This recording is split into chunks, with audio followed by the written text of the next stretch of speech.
Hey guys, welcome to this TMO video where I'll be showing you my ultimate wildcard squad because I'm really considering using it for this game week 7 because let's be honest, if there's ever a time to use it so far this season, it's now. With so many players getting suspended, injured and a double game week happening, we need to maximize our chances.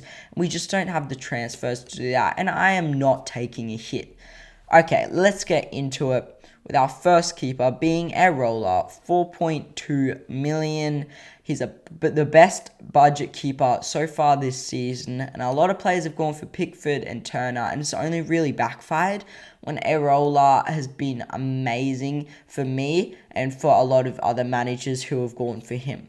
Now the next keeper is a bit controversial, but Onana, his fixtures have gotten really nice. They got a bit hard at the start of the season, but now there's been a fixture swing. They're getting really good. And Man United are one of the better teams in the Premier League. Not the best anymore, but one of the better teams. So you get the security of having a keeper in one of the better defenses. And you'll get the odd save point and a few clean sheets as well. So it's really good. Getting into our defense, this is actually really interesting.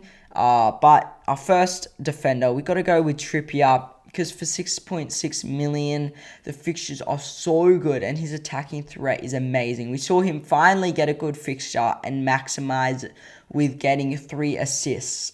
So, he's definitely someone you need in your squad. Or you could go for Botman or another Newcastle defender.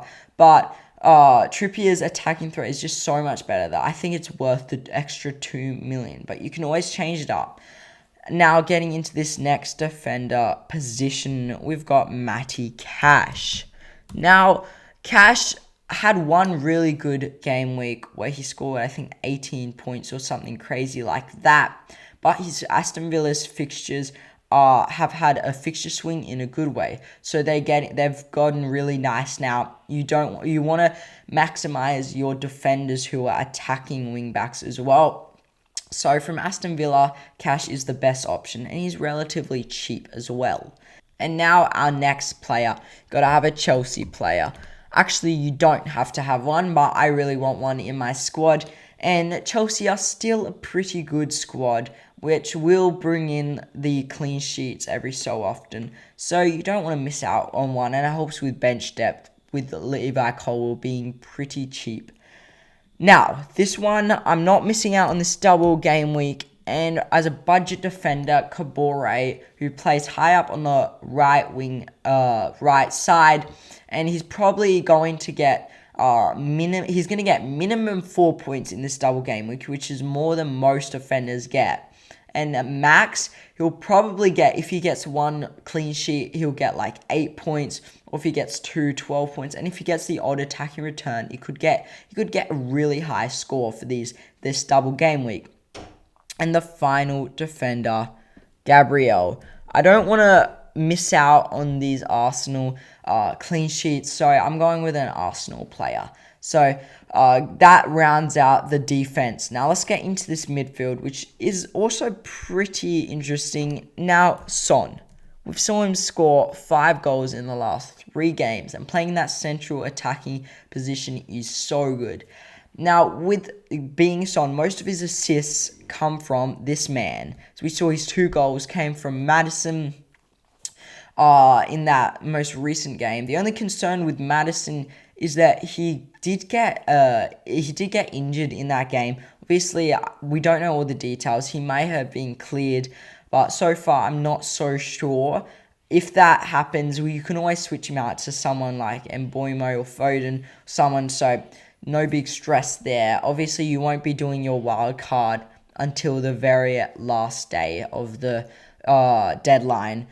And this next player, who has actually been one of my most solid players. At the start of the season, he did pretty bad, but he's picked up Bruno Fernandez. We saw him get that amazing volley, which I was pretty happy to see. You just can't miss out on him. He's a great playmaker, very high XG and XA. So we'll move on to another must-have, which is Bukayo Saka. He technically scored 2. He actually only got 1, but the second one was an own goal that he shot. off Romero's back. So it was pretty disappointing not to be able to get that goal, but still he's been attacking really well and getting a lot of expected goals as well. So in the final position, we have Diaby just to free up some space, and he's still a very, very solid Aston Villa asset, and he's playing very out of position and very high up. And the attacking returns will come, as I said with Matty Cash, the Aston Villa fixtures are really, really nice. Haaland, not much to say except keep him in your squad. He's been returning every game, so he's only not returned in one game. And then Julian Alvarez, who has impressed me so much. A lot of FPL managers are saying that he's been very highly overperforming. He probably has, but you still don't want to miss out on him. Most of Man City's goals come from those two. And they're scoring a lot of goals lately, so definitely have him. And this last one is kind of a budget player I probably won't ever really use, and that's Cameron Archer, just to round it out to 100 million. As we can see here, it's a 95 out of 100, which is pretty good. I think it's a very underrated squad, and it'll get you a lot of points. Make sure to like and subscribe if you enjoyed this video, and comment what your current Ultimate Wildcard squad is, and I'm out.